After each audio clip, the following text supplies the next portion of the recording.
ঝিরঝিরে নদীর ধারে, যেখানে সূর্যের প্রথম কিরণগুলো পানির উপর সোনালি আলোয় নৃত্য করছে, আর ফুলেরা হেসে হেসে তাদের রঙের জাদু বাতাসে ছড়াচ্ছে। পাখিরা গাইছে এমন সুর যেন তারা জানে নদীর ঢেউয়ের সঙ্গে মিলিয়ে কোনো অদেখা গল্প শোনাতে হবে। আমার পরনে হালকা গোলাপি ফ্লোরার ড্রেস, খোলা চুল, তার উপর একটা ফুলের মুকুট। আমার হাতে একটি ছোট্ট ময়ূরপঙ্খী ঘুড়ি। মনে হচ্ছে যেন আমি কোনো জাদুকরী রাজ্যের রাজকুমারী। ঘুড়িটা আকাশে উড়ছে, হাওয়ার সঙ্গে নাচছে। সেই ঘুড়িটা উড়তে উড়তে হঠাৎ আমি পড়ে গেলাম এক নরম ঘাসে, আর সেখানেই হঠাৎ এক ছায়া এগিয়ে এলো আমার দিকে। সে আমার হাতটা তুলে নিল খুব যত্ন করে। তার চোখের গভীরতা ছিল সাগরের চেয়েও বেশি। শান্তি আর ভালোবাসার নিঃশব্দ ভাষা। আমার রাজকুমার। সে আস্তে করে বলল, তুমি অনেক দিন ধরে আমার স্বপ্নে ছিলে মেহরিন। আজ আমি তোমায় নিয়ে যাব তোমার রাজ্যে, যেখানে কষ্ট নেই, দুঃখ নেই, নেই কোনো অভিমান। শুধু তুমি আর আমি, আর আমাদের ভালোবাসা। সে আমার কপালে একটা মায়া মাখানো চুমু দিল আর বলল, তুমি আর হারাবে না মেহরিন। আমি তোমার জন্যই আছি। আমার এই জীবন, এই স্বপ্ন, সবই তোমার নামে। আর আমি তখন চোখ বুজে একটা ছোট্ট হাসি দিয়ে বললাম, তাহলে চলো রাজকুমার, তোমার রাজ্য হোক আমাদের ভালোবাসার ঘর। আচ্ছা, এই স্বপ্নটা যদি সত্যি হয়ে যেত, আমি কি রাজি থাকতাম সেই ঘরের রানী হয়ে সারা জীবন? বেলা তখন ভোরের আলো ছুঁই ছুঁই করছে। মেহরিন তখনও স্বপ্নে ভাসছে। তার রাজকুমারের হাত ধরে নৌকায় করে স্বপ্নের রাজ্যে পাড়ি দিচ্ছে। ঠিক তখনই মেহবুবা এলো আর বলল, ওঠ, ফজরের আজান হয়েছে, নামাজ পড়বি না? ওঠ। আর ব্যাস, স্বপ্ন ভাঙ্গার চিৎকারে বিছানা থেকে পড়ে গেল মেহেরিন। কোমরে ব্যথা, মুখে রাগ, চোখে পানি আর স্বপ্ন ভাঙ্গার কষ্ট। মেহেরিন রেগে বলে, তুই ডাকলি কেন? কই আগুন লাগছে? কোন মহাভারত অশুদ্ধ হইছে? কার জামাই মরছে? হ্যাঁ, এমন কি হয়েছিল যে তুই আমার স্বপ্ন ভেঙে দিলি? আমার রাজকুমার হারাই গেল। তোর রাজকুমার ফজরের সময় হাওয়া হয়ে যায়, বুঝলি? নামাজের সময় হয়ে গেল, আর তুই এখনো রাজকুমার নিয়ে নৌকায় ভেসে বেড়াচ্ছিস। ও মাগো, কোমরটা ভেঙে গেল রে। এই মেয়ে আমার জীবনটা শেষ করে দিল রে। আর কখনো স্বপ্নে রাজকুমার আসবো না রে। ও মাগো, আমার রাজকুমার গো। একটা স্বপ্নের পোলা নিয়ে এত কিচের আবার আসবো তোর রাজা, তখন বলবি আমি তোকে ডাকিনি। হ্যাঁ, ঘড়ি ডাকে। ঘড়ি ডাকে তুই না ডাকে, তুই আমার জীবন জ্বালাইয়া পুড়াইয়া শেষ করে দিলি। আমার মন পুড়াইয়া দিলি, স্বপ্ন পুড়াইয়া দিলি, কোমর ভাঙাইয়া দিলি। তোর কোমর ভাঙে নাই, নাটক করিস না। আর তুই যদি এখনই উঠে নামাজ না পড়স, তোর রাজকুমার আর আসবে না। মহারানী ভিক্টোরিয়া, বেনামাজিদের মনের আশা পূরণ হয় না শোনা। দুবনের কথার মধ্যেই ওদের মা মালিহা মির্জায় এসে দেখে দুবন ঝগড়া করছে। একজন বিছানার কোণে বসে কোমরে হাত দিয়ে আহাজারি করছে, আরেকজন বিছানার পাশে দাঁড়িয়ে দাঁত কেলিয়ে হাসছে। মালিহা মির্জা বলে, তোমরা দুজন একসাথে না থাকলে এমনই হতো। একজন স্বপ্নের রাজকুমার খুঁজতে খুঁজতে স্বর্গে উঠে যাচ্ছে, আরেকজন তাকে স্বর্গ থেকে নামায়। শেষমেশ মেহবুবা মেহেরিনের কাছে এসে একটু হেসে বলল, আচ্ছা, চা বানিয়ে দেব। তোর রাজকুমার চা খেয়ে আসবে আবার স্বপ্নে। তুই চা দিবি আর আমি তাতে মিষ্টি দিব না? হাসি মায়ে ভরা দুই বোনের এই মিষ্টির ঝগড়াটা দিয়েই ওদের সকালের সূচনা হলো। একদম যেন সিনেমার মতো সকাল শুরু হলো। ঝগড়া, কান্না, কোমর ব্যথা, সব শেষে মা এসে বললেন, চলো আগে নামাজ পড়ে ফেলো, আল্লাহর কাছে চাও তোমার রাজকুমার আবার যেন ফিরে আসে তোমার স্বপ্নে। মেহেরিন তখনও একটু গোমরা মুখেই, তবু চোখে একটা শান্তি, মনের কোথাও একটা শান্ত অঙ্গীকার। আল্লাহর দোয়া করলে হয়তো তার রাজকুমার আবার আসবে আজ রাতে। তিনজনই নামাজে দাঁড়ালো। সেই নিঃশব্দ প্রার্থনায় ভরে উঠল ঘরটা। মেহরিন মন দিয়ে বলল, হে আল্লাহ, আমার মা বাবা ভাই বোনকে সব সময় ভালো রেখো। আমাদের উপর তোমার রহমত বর্ষিত করো।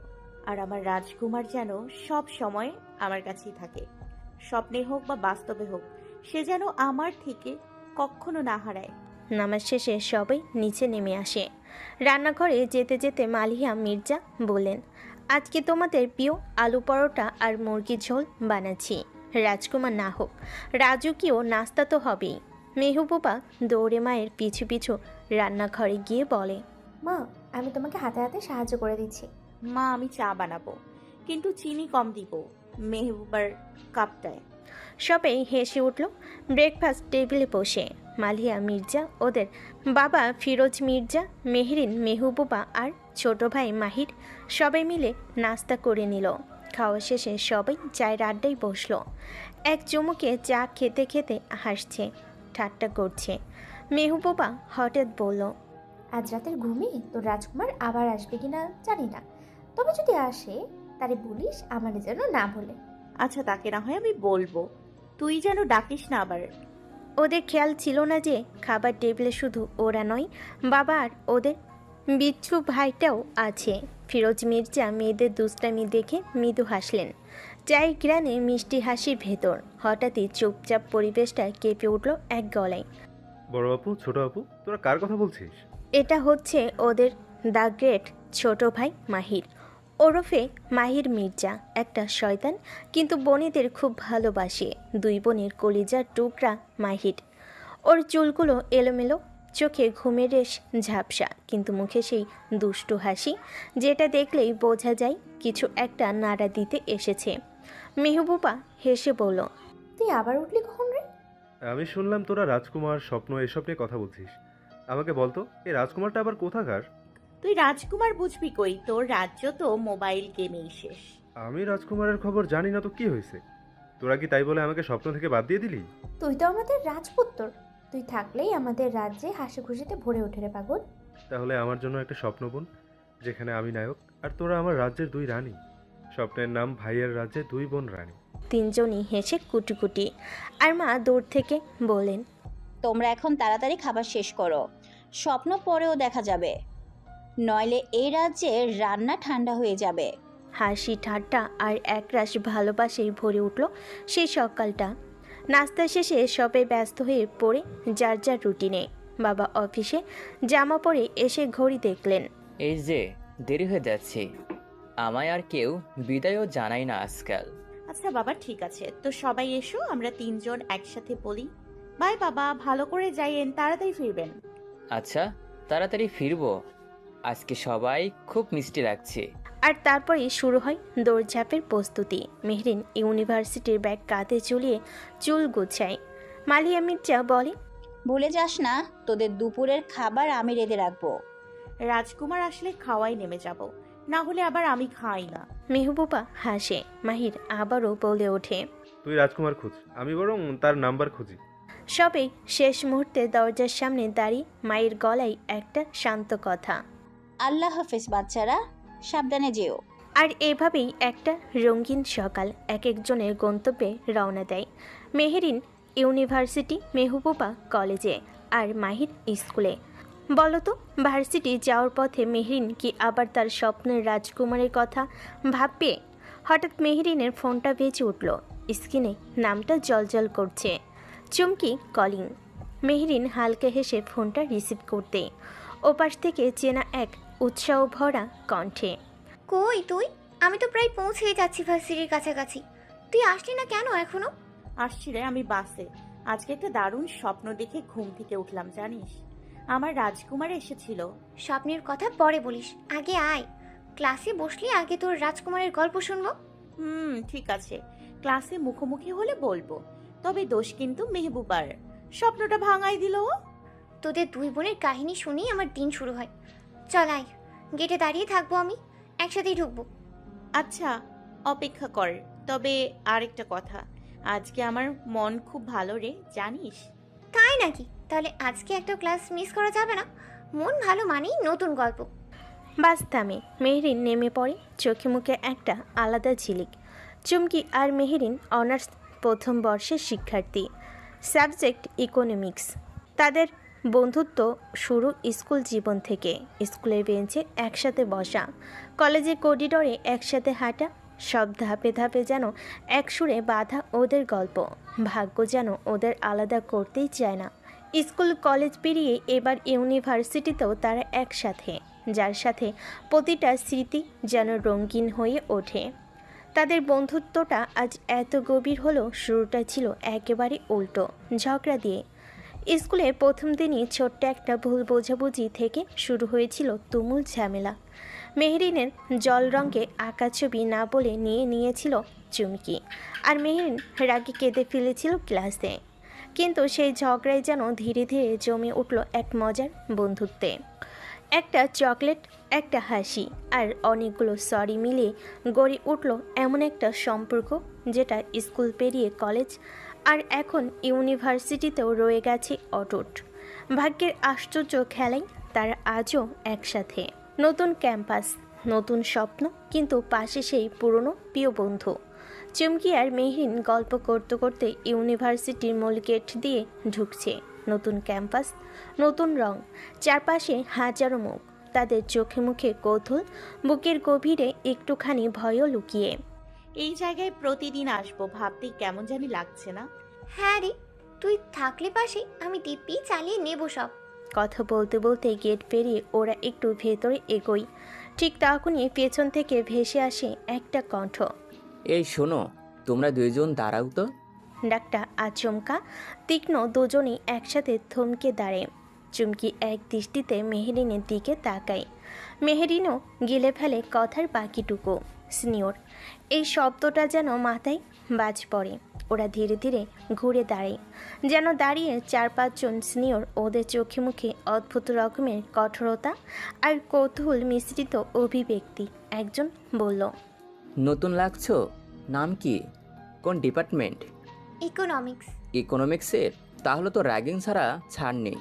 চুমকি আর মেহরিন এবার সত্যি একটু ঘাবড়ে যায়। মেহরিন আস্তে করে বলে, এই যে শুরু হয়ে গেল। চুমকি আর মেহরিন থেমে দাঁড়াতে সামনে থাকা স্নেহরা হেসে ওঠে। একজন বলে, নতুন মুখ, ভয় পেয়েছো নাকি? ইকোনমিক্সের স্টুডেন্ট তাই তো? তাহলে তো আজকে স্পেশাল ট্রিটমেন্ট হবেই। চুমকি একটু পেছনে সরে যায়, মুখে চাপা দুশ্চিন্তা। কিন্তু মেহরিন হঠাৎ একটু এগিয়ে এসে দৃঢ়ভাবে বলে ওঠে, আমরা তো আপনাদের ছোট, আপনাদের দেখেই তো আমরা শিখবো, তাই না? আপনারা হবেন আমাদের আইডল। আপনারা ভালো কিছু শেখাবেন, সেটা না করে উল্টো আমাদের ভয় দেখাচ্ছেন, র‍্যাগ দিচ্ছেন। তাদের কথা শুনে এক মুহূর্তের জন্য সিনিয়ররা একে অপরের মুখ চাওয়াচাই করে। হঠাৎ সবাই একে একে উচ্চস্বরে হেসে ওঠে। মেহরিনের স্পষ্ট আর আত্মবিশ্বাসী কথায় মুহূর্তের জন্য থমকে গিয়েছিল সিনিয়ররা। কিন্তু পরের মুহূর্তেই ওদের মুখে এক অদ্ভুত দুষ্ট হাসি ফুটে ওঠে। একজন ঠোঁটে কোণে বাঁকা হাসি রেখে বলে, বাহ, তুমি তো দেখি বেশ ভালো কথা বলতে পারো। তাহলে দেখাই যাক কাজও ততটা ভালো কিনা। এই সাহসিকতার দাম দিতেই হবে, বুঝলে ছোট আপু? চুমকি এবার সত্যি একটু ভয় পেয়ে যায়। সে আস্তে করে মেহরিনের হাত চেপে ধরে বলে, তুই একটু বেশি বলে ফেললি মনে হচ্ছে। যা ঠিক সেটা বলতেই হবে। ভয় পেলে ওরা আরো বাড়াবাড়ি করবে। আমরা আশকারা দিলেই মাথায় উঠে নৃত্য করবে। চল, তোমাকে একটা ছোট্ট টাস্ক দিই, দেখি কতটা সাহস তোমার। মেহরিন এবার চুপচাপ দাঁড়িয়ে থাকে, চোখে এক রকমের জেদ। তার মুখে কোনো ভয় নেই, শুধু অপেক্ষা সিনিয়ররা কি চাই তা শোনার। সিনিয়রদের একজন এদিক ওদিক তাকিয়ে বলল, এই যে ওখানে লাইব্রেরির কর্নারে বসে থাকা ছেলেটাকে দেখছো? তার কাছে গিয়ে একটা কাজ করতে হবে তোমার। মেহরিন কৌতূহলী হয়ে তাকায়। দূর থেকে দেখা যাচ্ছে একজন ছেলেও ঠিক ওদের বয়সী নয়, গম্ভীর মুখে বইয়ের পাতায় চোখ রেখে চুপচাপ বসে আছে। সেই সিনিয়র এবং মেহরিনের হাতে একটা ছোট্ট লাল গোলাপ দিয়ে বলল, এই ফুলটা ওকে দিয়ে আসবে, তবে শুধু দিয়ে এলেই হবে না, তাকে ছন্দ ছন্দ প্রপোজ করতে হবে। কি বলছো? প্রপোজ? প্রপোজ, তাও আবার ছন্দে ছন্দে? আমি কবি নাকি? তোমার মুখে এত বড় বড় কথা শুনেছি, এখন দেখি সাহস কতটুকু। কি যাবে তো? মেহরিন কিছু সময় চুপ করে থাকে। তার চোখ ধীরে ধীরে চলে যায় সেই ছেলেটির দিকে। সে তখনও কিছু টের পায়নি, আপন মনে বইয়ে ডুবে। সিনিয়রদের কথা শুনে মেহরিন যখন রাগে আর অস্বস্তিতে মুখটা গম্ভীর করে দাঁড়িয়েছিল, ঠিক তখন চুমকি তার কানের কাছে মুখ নিয়ে ফিসফিস করে বলল, এটা তো তুইই পারবি, ছন্দ তো তোর হাতের খেল। তোর রাজকুমারকে নিয়ে কত ছন্দ শুনিয়েছিস আমাকে, একটা সেখান থেকে বলে দে। না করিস না মেরিমা, না করলেই এরা ঝামেলা পাকাবে। মেহেরিন চোখ বড় করে তাকায়, রাগী কণ্ঠে বলে, চুপ কর। ওটা তো ছিল আমার কল্পনার রাজকুমার, এটা তো রিয়েল মানুষ। এমনও তো হতে পারে যার জন্য ছন্দ লিখেছিস সে যদি বাস্তবেই বসে থাকে সামনে, তাহলে কি আর চিন্তা, তোর তো ভালোই হলো। মেহেরিন চুপচাপ দাঁড়িয়ে থাকে কয়েক সেকেন্ড, তার মুখে একটু বিরক্তি, কিন্তু চোখে অদ্ভুত এক জেদ। হঠাৎ সে দুষ্টু হেসে বলল, আচ্ছা, যেহেতু সাহসের কথা বলেছে তাহলে সাহস দেখাতেই হবে। আর ছন্দ তো, আমি তো ছন্দের রানী। সে এক ঝটকা ফুলটা হাতে নিয়ে ধীরে ধীরে লাইব্রেরির কর্নারের দিকে এগোতে থাকে। এক হাতে চুমকির জোর করা, অন্য হাতে নিজের অদম্য আত্মবিশ্বাস, আর প্রতিটি ধাপে ধাপে ধীরে ধীরে গাথা হতে থাকে। মেহেরিন ধীরে ধীরে পা ফেলে লাইব্রেরির দিকে এগিয়ে যেতে থাকে। হাতের তালুতে ধরা লাল গোলাপটা যেন তার বুকের ধাক্কাধাক্কি ছন্দে বুঝে কাঁপছে। চুপচাপ লাইব্রেরিতে ঢুকে তার চোখ গেল কোনার টেবিলটার দিকে। সেই টেবিলে এক ছেলেকে বসে থাকতে দেখল, গম্ভীর শান্ত, চোখ দুটো বইয়ের পাতায় ডুবে। ছেলেটির পরনে হালকা নীল শার্ট, হাতে একটা ঘড়ি, আর তার চুলগুলো এলোমেলোভাবে চোখের উপর পড়ে আছে, যেন বিনা চেষ্টাও ছেলেটার মধ্যে একটা ভিন্ন ধরনের সৌন্দর্য লুকিয়ে আছে। মেহেরিন এক পা তারপর আরেক পা এগিয়ে যায়। তার মনে হচ্ছে আশেপাশে শব্দ যেন থেমে গেছে, শুধু তার দম বন্ধ করা নিঃশ্বাস আর বুকের শব্দ বাজছে। চোখের সামনে শুধু একটিই দৃশ্য, সুদর্শন, শান্ত, চোখ দুটো বইয়ের পাতায় ডুবে।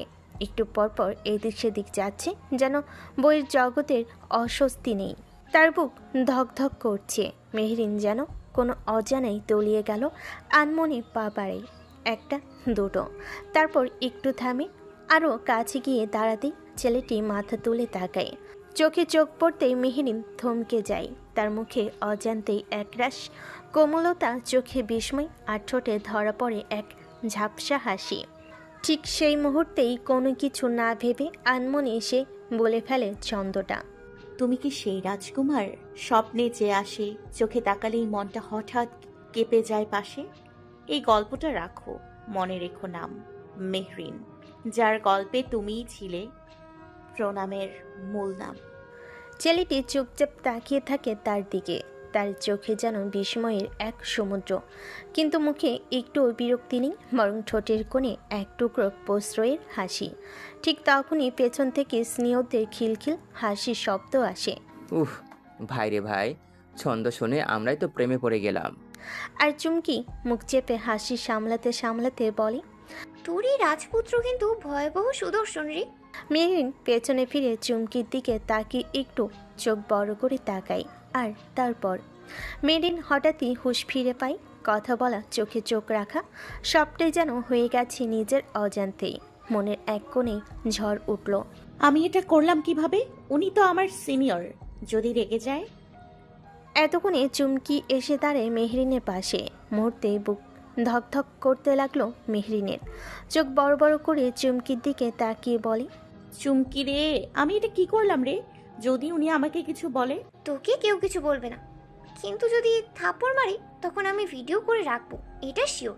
ধুরবাল, এটা নিয়ে মজা করিস না, আমি সিরিয়াস। ওনার মুখের ভাবটা দেখ না, দেখেই মনে হচ্ছে আস্তা খবিস। মানলাম দেখতে একটু ভালো, তাই বলে এমন করতে হবে? আমি এত কিউট একটা বাচ্চা না হয় ভুলে আর এই বজ্জাত খবিস সিনিয়রদের পাল্লায় পড়ে বলেই ফেলেছি, তাই বলে এমন লুক দেবে? শালা খবিস, দেখে মনে হচ্ছে চোখ দিয়ে আমাকে ডিম ভাজি করে একদম গিলে খেয়ে ফেলবে। আচ্ছা আচ্ছা, দেখ আমি পাশে আছি, কিছু বললে আমি মুখের উপর জবাব দিব, তুই ভয় পাস না শোনা। কিন্তু মেহরিনের মনে তখনও ঝড় বইছে। সে চুপচাপ পেছনে তাকিয়ে দেখে হৃদ তখনও কিছুটা দূরে দাঁড়িয়ে আছে, মুখে অদ্ভুত এক অভিব্যক্তি, ভয়, লজ্জা আর কৌতূহলের এক মিশ্র অনুভব নিয়ে মেহরিন চুপচাপ নিচের দিকে তাকিয়ে হাঁটা শুরু করে। তার মনে তখন একটা প্রশ্ন ঘুরপাক খাচ্ছে, সে কি কিছু বলবে, নাকি চুপচাপ নিজের মতো করে হারিয়ে যাবে, ঠিক যেমনভাবে এসেছিল। মেহরিন আর চুমকি কথা বলছিল, পেছন থেকে এক ভারী গভীর গলা। এই মেয়ে, নাম কি তোমার? চুমকি আটকে ওঠে। মেহরিন যেন জমে যায়, ধীরে ধীরে ঘুরে দাঁড়ায়। গলা শুকিয়ে এসেছে দুজনেরই। হৃদ তালুকদার তখনও তাকিয়ে আছে ওদের দিকেই। চোখে কোনো অনুভূতি নেই, কেবল এক ধরনের বিরক্তি। সিনিয়রের দিকে এভাবে তাকিয়ে কথা বলার সাহস কোথা থেকে পেলে? তার কণ্ঠস্বর ছিল না উচ্চস্বরে বা রাগ, কিন্তু ঠান্ডা সেই রুক্ষ ভঙ্গিটাই গায়ে শিউরে উঠবার মতো। মেহরিন কিছু বলতে চাই, কিন্তু শব্দ আটকে যায় গলায়। চুমকি একটু এগিয়ে এসে বলল, ভাইয়া, ও ইচ্ছে করেই এমন তো করেনি। সিনিয়ররা আমাদের র্যাক দিচ্ছিল, ও বুঝতে পারিনি। তুমি না বললেও চলবে, যার ভুল সে বলুক। সরি। সরি বললে সব ঠিক হয়ে যায় না, নিজের সীমা বুঝতে শিখো। তারপর আর এক মুহূর্ত দাঁড়ায় না, চলে যেতে নাই নিজের পথে। গম্ভীর সেই ভঙ্গিতে মেহরিন স্তব্ধ হয়ে দাঁড়িয়ে থাকে। চুমকি আস্তে করে বলে, রিত ভাইয়া যদি না হতো এমন চমৎকার দেখতে, তাহলে আমি তোকে এখনই টেনে নিয়ে যেতাম আর বলতাম, মার বেটাকে। মেহরিন তবুও চুপচাপ দাঁড়িয়ে থাকে। তার চোখে যেন অজানা এক ভয় আর খানিকটা কৌতূহল। হঠাৎ সব কিছু ছাপিয়ে রাগটা গা চাড়াতেই উঠল। হৃদ তালুকদার ঘুরে চলে যাচ্ছিল, ঠিক তখনই মেহরিন চোখে একরাশ রাগ নিয়ে বলে ওঠে, এই যে মিস্টার। তার গলা কাঁপছিল না, বরং ছিল দৃঢ় আর ঝাঁঝালো। হৃদ থেমে দাঁড়ায়, আস্তে ঘুরে তাকায় মেহরিনের দিকে। চোখে অবাক আর একটা অসহিষ্ণু আগুন। মেহরিন হৃদের দিকে আঙ্গুল তুলে বলে, আমাকে সীমা না শিখিয়ে ওদের বলুন জুনিয়রদের সাথে কেমন ব্যবহার করতে হয়। মেহরিন এবার আঙ্গুল তর্জনী তুলে ইশারা করে পাশ থেকে স্নেহদের গ্রুপটার দিকে। চারপাশে একটা নিস্তব্ধতা। হৃদ কিছুক্ষণ তাকিয়ে থাকে, তারপর ঠোঁটের কোণে একরকম বাঁকা হাসি খেলে যায়। ছোট মুখে বড় কথা বলো, তা বেশ। তবে শুনে রাখো মেয়ে, এখানকার নিয়ম, বেয়াদবিতে কাউকে ছাড় দেওয়া হয় না। অথচ আপনি নিজেই এখন বেয়াদ্দবির সংজ্ঞা দিয়ে গেলেন। সিনিয়র হওয়া মানে ছোটদের অপমান করার লাইসেন্স পাওয়া নয়। হৃদ এক মুহূর্ত মেহরিনের চোখে চোখ রাখে, চোখে সেই শীতলতা, কিন্তু এবার তাতে যেন অদ্ভুত এক আগ্রহ। তোমার সাহস আছে, দেখি কতদিন থাকে। বলে সে আবার ঘুরে চলে যাচ্ছিল, কোনো শব্দ ছাড়াই, যেন কিছুই হয়নি। চুমকি এতক্ষণ হাঁ করে তাকিয়েছিল। হৃদ চলে যেতে ফিসফিস করে বলল, তুই তো ভাই জ্বর। মেহরিন দাঁড়িয়ে থাকে, বুক ধক ধক করতে থাকে, কিন্তু চোখে এবার ভয় না, বরং জেদ।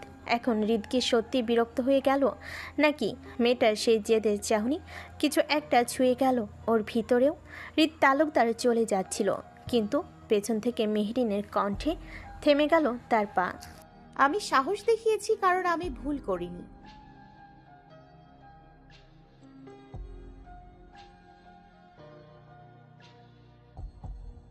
আপনার এত দেমাগ কিসের? আমি তো জাস্ট একটা সত্যি কথা বলছিলাম। ওরা সেটা শুনে ব্যঙ্গ করছিল। আমি হৃদ তালুকদারকে ছন্দ শোনাতে যাইনি, ওরা আমাকে বাধ্য করছে। ওদের কথা না শুনলে কে জানে আবার কোন কাহিনী শুরু করতো।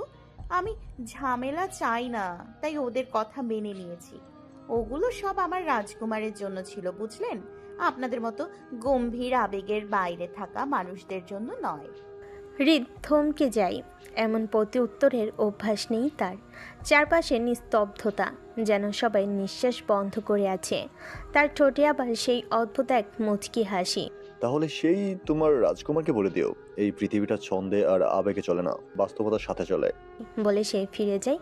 চুমকি হাঁ করে তাকিয়ে থাকে। তুই কি এই মাত্র তালুকদার ভাইয়াকে? মেহরিন ধপ করে বসে পড়ে ঘাসে, নিঃশ্বাস ছেড়ে ফিসফিস করে বলে, আমি আবার কি করলাম? কি বলিস? আচ্ছা, হৃদ কি একটু হলো মুক্ত হলো, নাকি ওর মাথায়ও মনে এখনও শুধু বিরক্তি? আর মেহরিন, ও কি এবার একটু ভয় পেল? না, আরও বেশি দাঁতে দাঁত চেপে লড়বে। চারপাশে গুঞ্জন ধীরে ধীরে মিলিয়ে যাচ্ছে। হৃদ তালুকদার হেঁটে যাচ্ছে ধীর পায়ে, মাথায় একটু নিচু। তুই কি একটু বেশি বলে ফেললি না? কিন্তু মেহরিনের কান তখন আর কিছু শুনছে না, ওর চোখ আটকে আছে হৃদের চলে যাওয়ার পথে। সেও মনে মনে ভাবছে সত্যি কি বেশি বলে ফেলো কিনা। ঠিক তখনই হৃদ থামে। সে একটুও ঘাড় না ঘুরিয়ে নিজের সামনে তাকিয়ে বলে, রাজকুমার, ইন্টারেস্টিং তো। শব্দটা হাওয়াই ভেসে আসে, না চড়া গলে, না একেবারে ফিসফিস, একটা মধ্যবর্তী টোন, যেটা ঠিক মেহরিনের কানে গিয়ে ধাক্কা দেয়। তারপর হৃদ আবার হাঁটা ধরে, আর কিছু না বলে মেহরিন স্থির, চোখে ঝলক ধরে রাখা যায় না। চুমকি পাশে দাঁড়িয়ে ফিস ফিস করে, আর যাই বলিস। রিত ভাইয়াকে দেখতে কিন্তু রাজকুমারের মতোই। মেহরিন কিছু বলে না, কিন্তু মনে মনে খুব আলতো করে হাসে। এবার ছন্দটা যেন একটু জোরে বাজে তার বুকের ভেতর। কিছুক্ষণ পর ধীরে ধীরে হাঁটা ধরে তারা উদ্দেশ্য ক্লাসে যাওয়া। চুমকি পাশে পা মেলাই, কিন্তু এবার দুজনই চুপচাপ। চারপাশে যেন হঠাৎ করে শব্দ কমে গেছে। না কোনো পাখি ডাক, না কারোর হাসি, শুধু ভেতরে এক অজানা অনুভূতি, গুঞ্জন। দুজন চলে যায় নিজেদের গন্তব্যে, কিন্তু পেছনে রয়ে যায় কয়েকটা না বলা কথা, একটা ছোট্ট ছন্দ আর এক ঝলক চাহনি, যেটা কেউ চোখে দেখেনি কিন্তু মনের আয়নায় গেঁথে গেছে। ওরা ক্লাসে যাওয়ার পর স্যার আসে। পরিচয় পর্ব শেষ হতে স্যার মুচকি হেসে বলেন, ক্লাস নেই, ঘুরতে, ক্যাম্পাস দেখতে। মেহরিন একটু হালকা হেসে ফেলে। দুজনে ইউনিভার্সিটির গেট দিয়ে ধীরে ধীরে বেরিয়ে আসে। রোদটা ততক্ষণে একটু চড়েছে, তবু মনটা একদম ঝকঝকে। রিকশায় বসে মেহরিন বারবার চোখ বুজে সকালে ঘটে যাওয়া ঘটনাগুলো মনে করার চেষ্টা করে। হৃদের মুখটা আবার ভেসে ওঠে ওর চোখে। কি রে, আমার রাজকুমার ভাবছিস? হুম। পাগল, তুই এত বাজে ভাবিস কিভাবে? তবুও মনে মনে একটু চুপ করে থাকে। রিকশা চলতে থাকে, আর নতুন জীবন, নতুন গল্পের প্রথম দিনটা মনে গেঁথে যায়। ওরা বাড়ি ফিরে যায় হৃদয়ের মধ্যে একটু শোরগোল, আর চোখে মনে একরাশ নতুন ভাবনার ছায়া নিয়ে। মেহরিন দরজার কলিং বেল বাজাতে ভেতর থেকে মেহবুবার গলা ভেসে আসে। দরজা খুলে দেয় মেহবুবা, মেহরিনের ছোট বোন। চোখে মায়া, মুখে হাসি, আর হাতে একটা চকলেট আইসক্রিম। ভেতরে ঢুকে মেহরিন দেখে টিভিতে দেবদাস মুভি চলছে। মেহরিন বুঝে মেহবুবা সিনেমা আর আইসক্রিম দুটোই উপভোগ করছিল। মেহরিন জুতো খুলে ফ্রেশ হতে যাবার আগে জিজ্ঞেস করে, আম্মু কই? ঘুমায়, দুপুরে মাথা ব্যথা হয়েছিল, ঘুমাইছে এখনো। মেহরিন ঘরের মধ্যে হালকা একটা প্রশান্তি টের পায়। বাইরে বিশ্ববিদ্যালয়ের জীবনে নতুন উত্তেজনা, স্নেহদের করামুখ, সন্ত রাজকুমার, সব মিলিয়ে যে অস্থিরতা ছিল সেটা যেন একটু শান্ত হয়ে আসে এই চেনা পরিবেশে ফিরে। ও ধীরে ধীরে নিজের রুমে চলে যায়, ব্যাগটা নামিয়ে বিছানায় শুয়ে পড়ে। চোখের সামনে আবারও ভেসে ওঠে সেই একজোড়া চোখ, হৃদ তালুকদার। চোখের সামনে ভেসে উঠতেই সেই মুখ, গম্ভীর আত্মবিশ্বাসী একজোড়া চোখ। মেহরিন সাথে সাথে চোখ খুলে ফেলে। আমি আবার কেন সেই বজ্জাত খবিশ গোমরামুখ রাগী অহংকারী লোকটাকে মনে করছি? রিত তালুকদার, ছি ছি ছি ছি, এতটা চরিত্রহীন হলাম আমি। তারপর মনে মনে হাজারখানি গালি দিতে থাকে। অসমে ঢুকতে ঢুকতে বিড়বিড় করতে থাকে, 1 নম্বর বদমেজাজি, 2 নম্বর অহংকারী, 3 নম্বর আবেগহীন, 4 নম্বর, হ্যাঁ 4 নম্বর আমার রাজকুমার। না না, এরপর আর দাঁড়ায় না। পেটের মধ্যে তখন পুরো প্রাণী জগৎ বাসা বেঁধেছে। ব্যাঙ লাফাচ্ছে, ইঁদুর দৌড়াচ্ছে, গুবরে পোকা যেন ড্রাম বাজাচ্ছে। ও ফ্রেশ হয়ে নিচে নেমে আসে, মুখটা এমন ভাব যেন সদ্য কোনো বড় যুদ্ধে হেরে এসেছে। মেহবুবা তখনও টিভির সামনে। এবার সম্ভবত কোনো রোমান্টিক গানের সিন চলছে। তুই কি সারাদিন প্রেমেই দেখবি টিভিতে? একটু খাবার দিবি নাকি চাচ্ছিস আমি তোর আইসক্রিম কেড়ে খাই? তুই তোর রাজকুমারকে নিয়ে ভাব, আমি আইসক্রিম নিয়ে সুখে আছি। তুইও গেছিস ওই লোকটার দলে? শেষ, সব শেষ, সব ঘরের শত্রু বিভীষণ। এরপর রাগে, ক্ষুধায় আর হালকা অভিমানে ফ্রিজ খুলে খাবার খুঁজতে থাকে। মেহরিন খাবার টেবিলে বসে প্লেটে খাবার বাড়তে থাকে। মেহবুবা অবাক চোখে তাকিয়ে বলে, আমি আবার কার দলে গেলাম? কি বলছিস তুই আবল তাবল? তুই ওই রাগী খচ্চর রিত তালুকদারের দলে আমার বিরুদ্ধে ষড়যন্ত্র করছিস? মেহবুবা এবার একদম থেমে যায়। আইসক্রিমের চামিচটা মুখ থেকে নামিয়ে গম্ভীরভাবে বলে, কে এই রিত তালুকদার? তোর কি খিদেতে মাথা খারাপ হয়ে গেছে? মেহরিন এবার নিজে থমকে যায়, 1 সেকেন্ড, 2 সেকেন্ড, তারপর ফোঁস করে নিঃশ্বাস ছেড়ে বলে, উফ, আমি আসলেই গুলিয়ে ফেলছি সবকিছু। এই রাগ, এই খিদে, আর সেই বদমেজাজি লোকটা মাথার ভেতরে কেমন জানি হইচই লাগিয়ে রেখেছে। তোর রাজকুমার তো বেশ ইন্টারেস্টিং মনে হয়। চুপ কর, রাজকুমার না, উনি তো রাক্ষসের দাদা, রাক্ষসের নাতি আর শয়তানের মামা। আচ্ছা, এই রিত তালুকদারটা আবার কে? তুই কি কারোর সাথে ঝগড়া করে এসেছিস? হায় রে, তুই প্রথম দিনেই ঝগড়া করে ফেললি? কথা শেষে মাথায় হাত দেয় মেহবুবা। মেহরিন এবার রাগে গাল ফুলিয়ে খাবারের প্লেট হাতে নিয়ে বসে পড়ে সোফার কোণে। আমি কিছু করিনি, ওরা আগে মানে ওই সিনিয়ররা আগে ছেলে খেলা শুরু করেছে, আমি তো জাস্ট নিজেকে ডিফেন্ড করছিলাম। তাই নাকি? তাহলে এই রাজকুমার, গম্ভীর, হৃদ এসব নাম কোথা থেকে আসলো শুনি? মেহরিন মুখ ঘুরিয়ে জানালার দিকে তাকিয়ে গম্ভীর গলায় ফিসফিস করে বলে, রাজকুমার বলেছিল, ও বলেছিল রাজকুমার ইন্টারেস্টিং। বাহ, তো তুই আবার প্রিন্সেস হয়ে গেলি রে। তোর প্রিন্স এসেই পড়েছে বলে কথা। তোকে আর কখনো কিছু বলবো না আমি।